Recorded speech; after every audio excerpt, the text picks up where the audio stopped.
Like all Amnesia games, we have to wake up in a place we don't know, right? A Machine for Pigs is a bad game.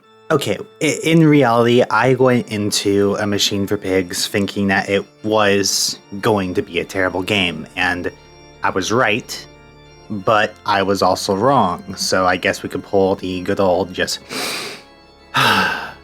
Ladies, gentlemen, and siblings of other kinds, I have made a continuous and severe lapse in judgment, and this is my... I can't even say apology video to A Machine for Pigs. It's just a video. So Amnesia, A Machine for Pigs, was not made by Frictional Games, who had, at the time, made the Penumbra series and the Dark Descent. Frictional Games had published the game, but the team that actually developed it was the Chinese Room. Now, at the time, the Chinese Room were better known for some Half-Life 2 mods like Dear Esther and Korsacovia. Now, I honestly knew about Dear Esther by the time I started getting into some horror games. I'd ever heard of it, haven't really seen gameplay or anything, but I've only now heard of Korsacovia as I was reading the script. Now, Korsacovia was a survival horror mod where you traveled through the delusions of Christopher, a man who was suffering from Korsakoff syndrome. But what is Korsakoff syndrome?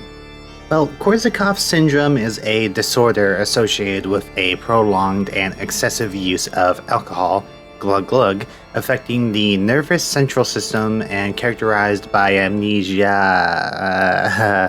There it is. Now, the interesting reality is that A Machine for Pigs was supposed to originally just be a mod, and Frictional Games, probably having seen that they worked with the theme of amnesia before, and knowing what the Chinese Room was able to produce, they gave them the full permission to make it into a fully fledged game.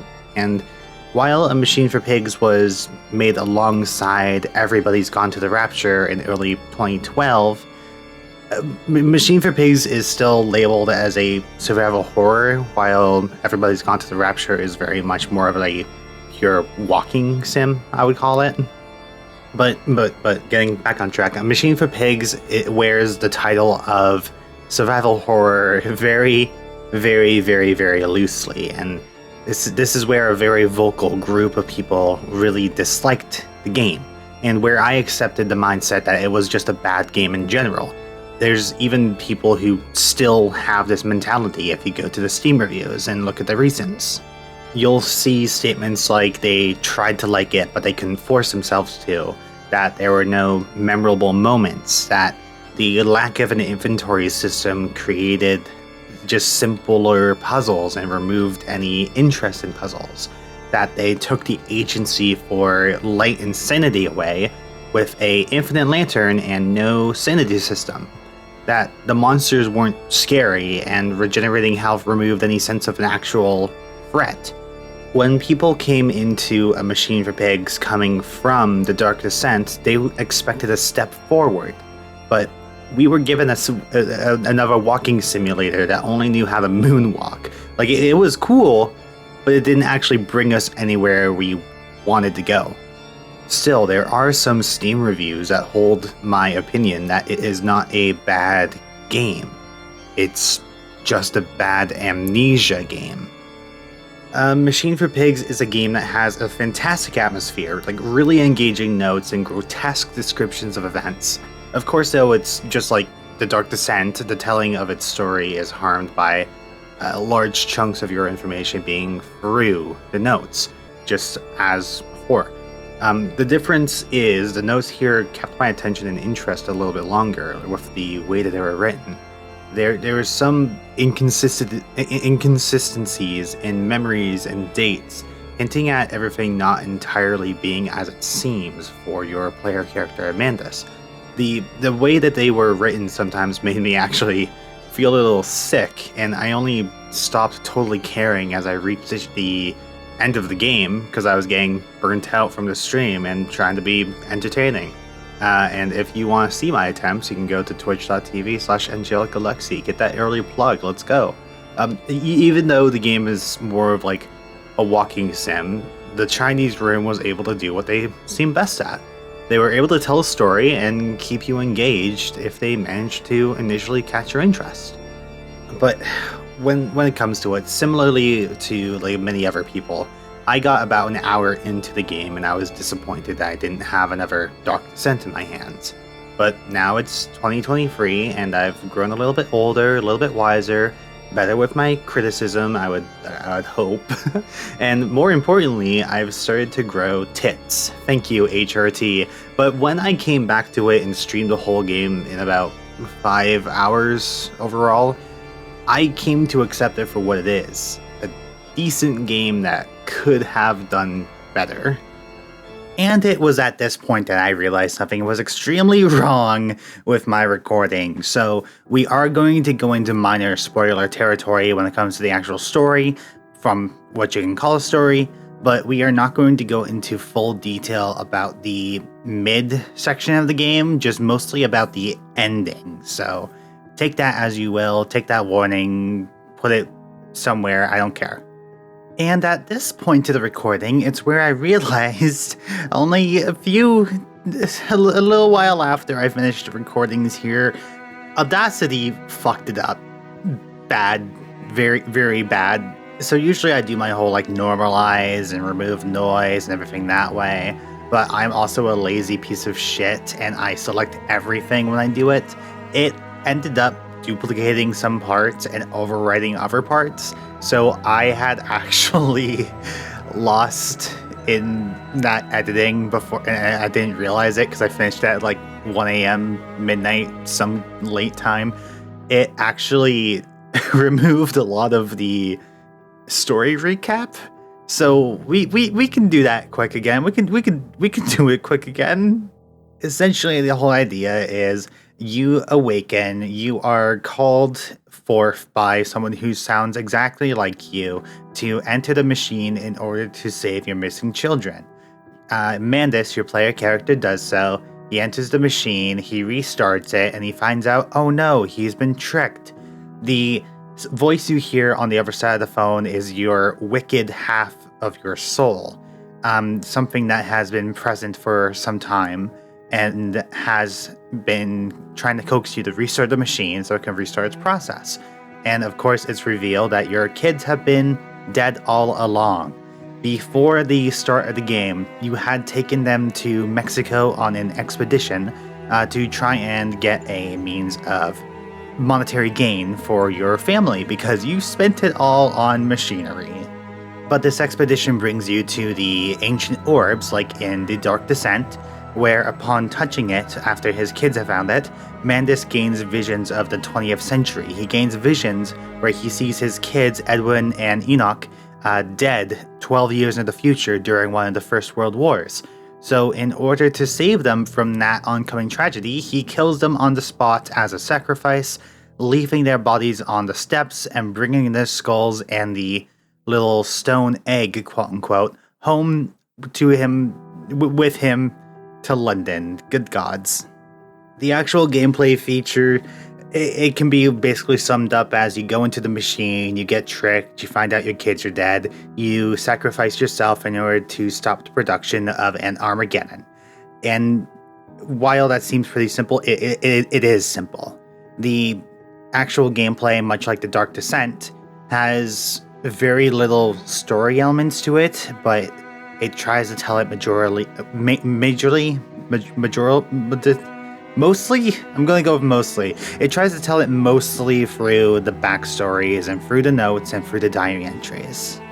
The dynamic between the engineer, Mandus's more wicked half, and between Mandus himself is something that I do enjoy overall, like within the story elements, because you have this being of pure malice, of pure hatred for the world, the engineer, and it's a entity that just wants to kill, and the only reason why it wants to kill is to avoid others being killed by more treacherous means, through the wars, through the napalm strikes, and through everything that, history warns us about.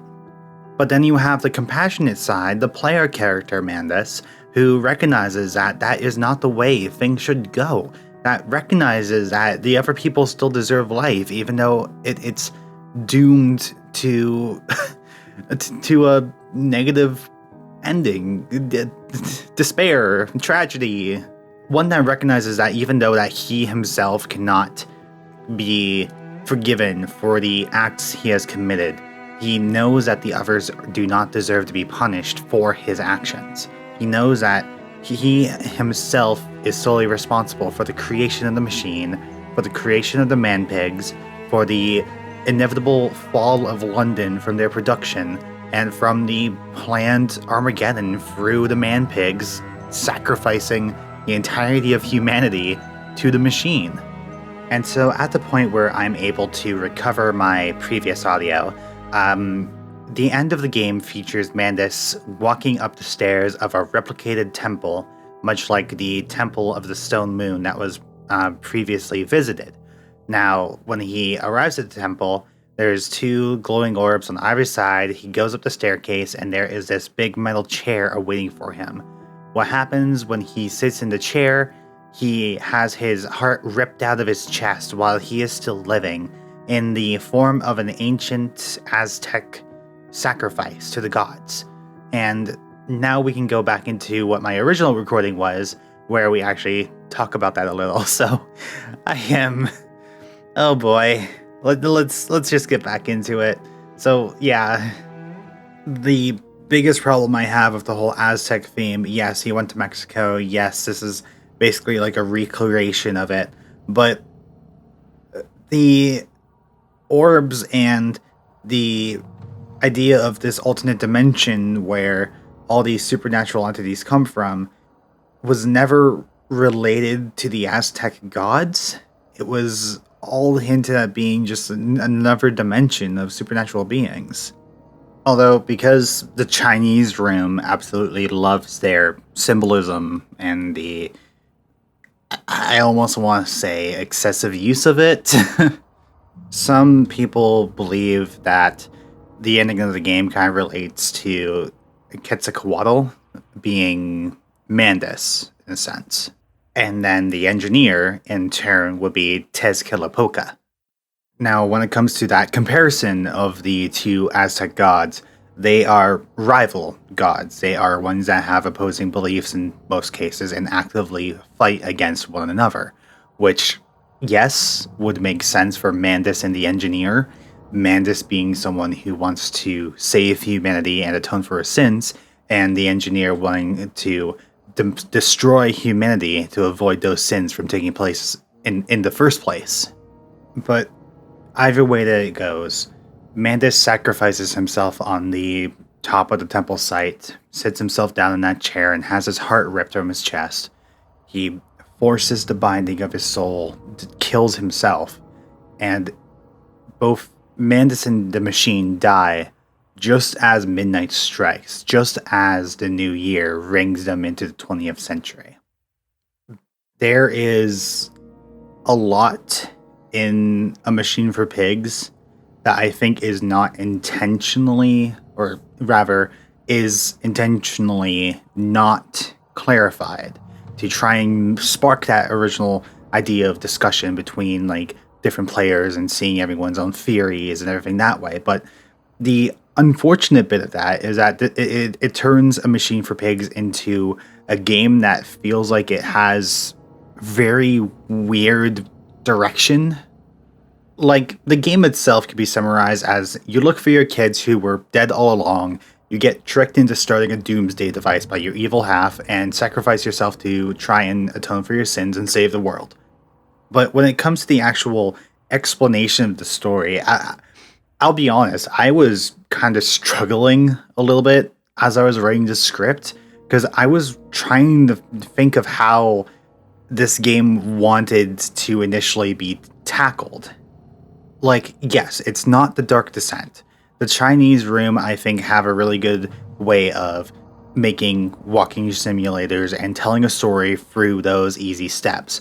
But the unfortunate bit with A Machine for Pigs is that because it's trying to tie in all these different elements, trying to be a sequel to The Dark Descent, and trying to make little like callbacks to the first game and trying to improve upon itself, it gets lost in its own attempt at lore, bringing back Brennenburg Castle, bringing in the mention of the Gatherers, the orb that Daniel in the Dark Descent had found was in South Africa, while this one was in Mexico. So that may have explained why this one was more centered around the Aztec stylizations, because different country, different cultures. But even saying that, the orbs themselves, a lot of people are mentioning how it could be connected to Mithraism, which have centerpieces in places of worship that are orbs, which are assumed to allow a sense of connection with creation to their followers. But there's so many different possibilities and not enough actual answers that only made things more confusing for the people who actually wanted to learn about the lore. Okay, tangents aside, A Machine for Pigs had some nice ideas, and it carries itself well when you give it the chance to. But it still wasn't anything that was groundbreaking. It wasn't a game that took previous mechanics and themes and made something bigger out of it. But now, don't get me wrong, you don't have to reinvent the wheel when you make a sequel to a video game. What happened with a Machine for Pigs, I feel like, is that The Dark Descent was a modern tire, a modern wheel, metal, rubber, all that good stuff. And then a Machine for Pigs said, let's go back a few steps and made something out of stone. But that stone was also pretty nicely decorated. It still looked nice. Because the voice acting was wonderfully done. The set pieces were creepy. The audio design was impressive until you discovered you weren't in danger. But there's so much confusion and so much negativity that draws into the game that you can't just focus on the positives and say, yeah, I think it was good. Because when it comes to it, I still think that the Chinese room excels in their presentation. With their other walking sims, they are able to tell a story at a good pace where it can keep you engaged and keep its cute little hooks within your head. But A Machine for Pigs wasn't a game that lived up to the expectation the fanbase put onto it. A Machine for Pigs was a game that tried to take an existing idea and make something larger, but it just didn't know how to do that. A Machine for Pigs deviated too far from what the fanbase liked, and as unfortunate as it is to say, I think A Machine for Pigs wouldn't have gotten the flack it did if it had stayed as a mod. Because when it comes to modded stories, you can sit there and go, oh yeah, they did a wonderful job. There's some things that were a little rambunctious or whatever have you. I don't know if I'm using that word right. It just came to mind. But you can sit there and explain it away as a mod maker trying to experiment with something. This was an experimentation, but it was not a mod. People weren't going to explain it away by saying they're just trying to do something funky with the existing system. This is a game that took the existing system, stripped it to its bare bones, and gave us something experimental without really knowing what we were looking for. A lot of people who were doing YouTube and streaming the game, they got into the game, and the audience got into the game through the custom stories, the exaggerated scares, the mystery, and the laughs as people struggled with puzzles or chase sequences. But A Machine for Pigs took all of that away, just like the game mechanics I mentioned. And it makes it really hard to go into the game without considering the fact it's so divorced from the Amnesia formula that people were expecting. But I don't regret playing through it either. I mean, was I disappointed? Of course I was. But A Machine for Pigs also brings up a lot of interesting points and conversation opportunities, even if that does stem from the confusing nature of where the game is trying to go. The engineer mentions something at the end of the game. Redeem yourselves. Redemption is at hand.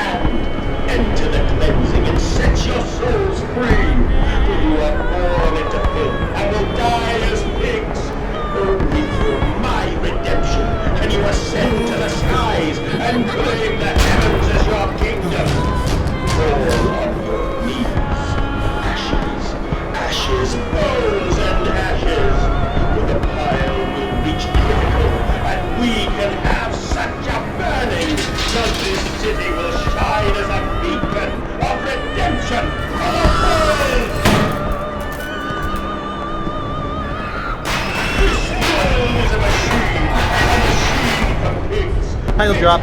Only for the slaughtering of pigs.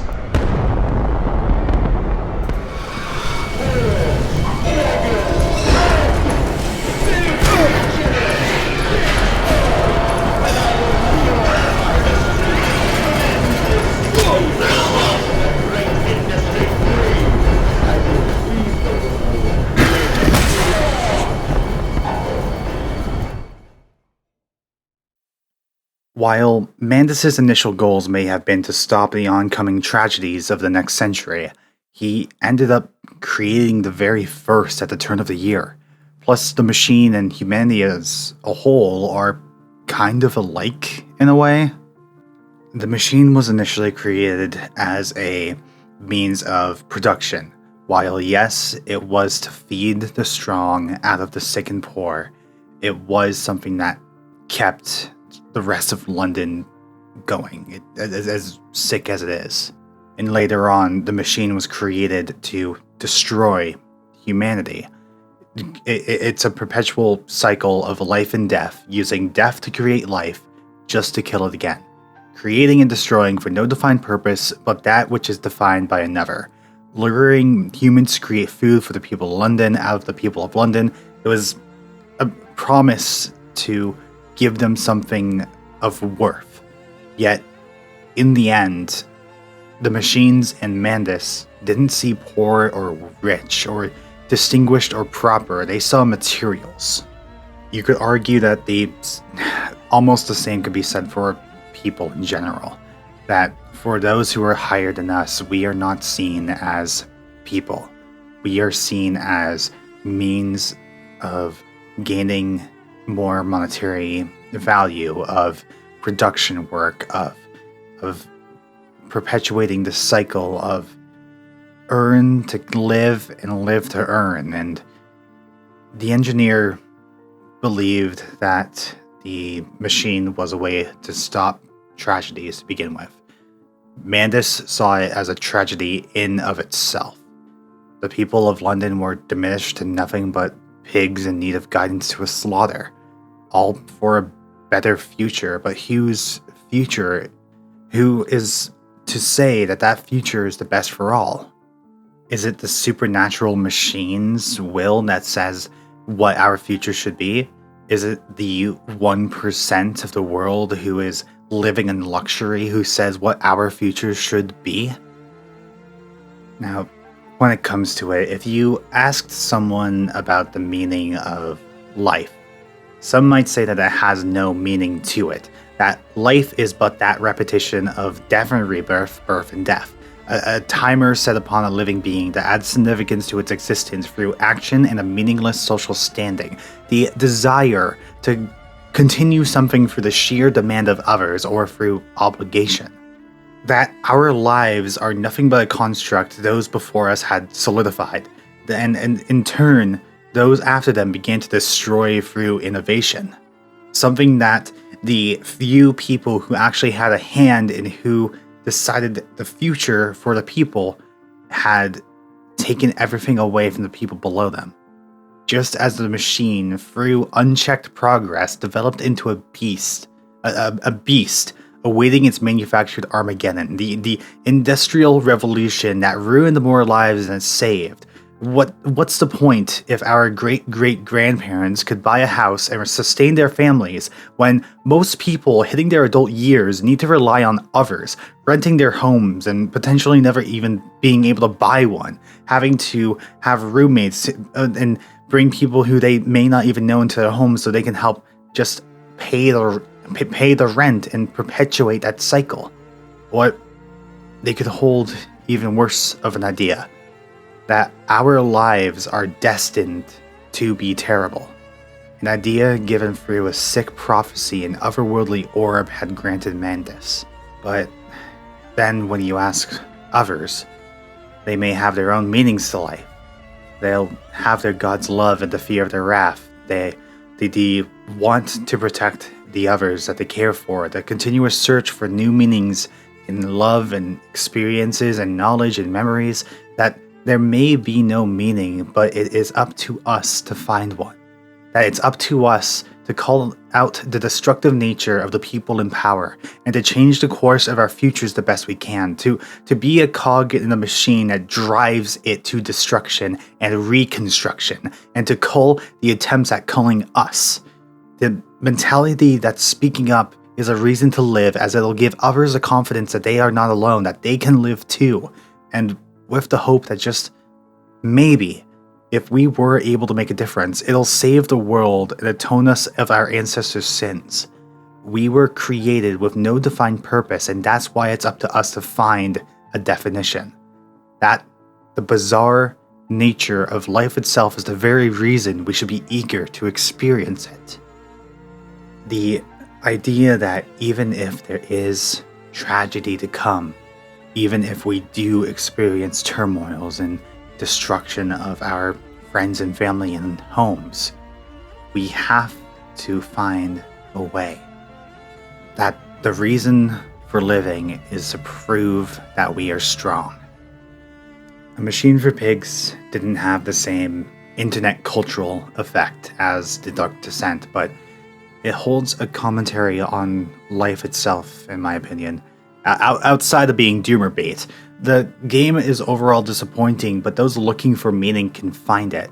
Am I stretching a little bit? Oh no fucking doubt. I'm reaching like I'm trying to get the good snacks on the highest fucking shelf here, but what Machine for Pigs gave us was a great protagonist fighting against a world that he created. Mandus takes it into his own hands to stop the empire he birthed, while also aiming to redeem himself for his actions. His goals were always to protect his children, and after he learned of this loss, he didn't let it stop him. His new goal became to protect the people of London, of the world, to stop this absolute Armageddon of man-pigs that would destroy humanity.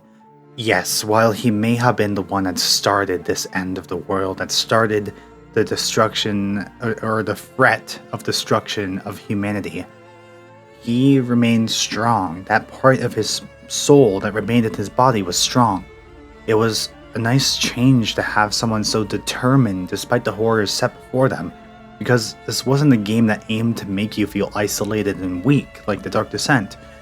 This was a game that wanted to tell a story of industrialism, of unsupervised progression, of humanity.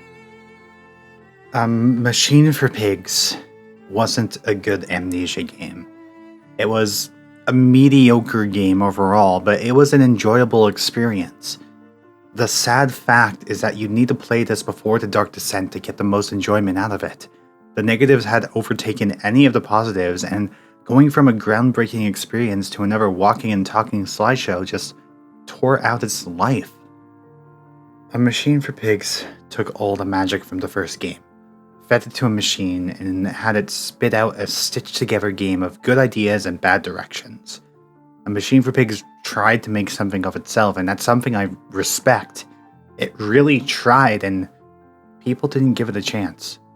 But I think it's because it didn't give itself a chance either. I think the Chinese room played it too safe. They wanted to have too many different open-ended questions, too many potentials for discussion, and they didn't make something that would become a good talking experience. They made something unintentionally that would become the face of what a bad Amnesia game is. If you do want to give something a chance, hi, I'm available. You can hit me up on Patreon. You can look at the scripts before I post the videos. And speaking of Patreon, I gotta give a little thanks to my Patreons there. How many times am I going to say it? Who are Vivian Aladrin, Comatose, and Nomadic Raven. It's just so unfortunate the way that A Machine for Pigs was handled and the way it was received. It really wanted to be something that was the next step in Amnesia games. But I think it's a really good example too of how, as not just a developer, but as a publisher, you still have to see how your fan base is reacting to everything. What pieces of your games that they are appreciating, what sections of stories that they are digging into the most, and you can take advantage of that. You can, when it comes to the next sequel, to the third game, the fourth game, or any side games, you can put a little more focus on those areas. And I think A Machine for Pigs put too much focus on the mystery and not enough on the actual gameplay or the horror. But hopefully when it comes to any future games from the Chinese room or from Frictional, we learn from what's happened here and we can make something truly wonderful. I mean, if we're really trying to look on the bright side, it's still scarier than that fucking Garten of Ban or whatever it is.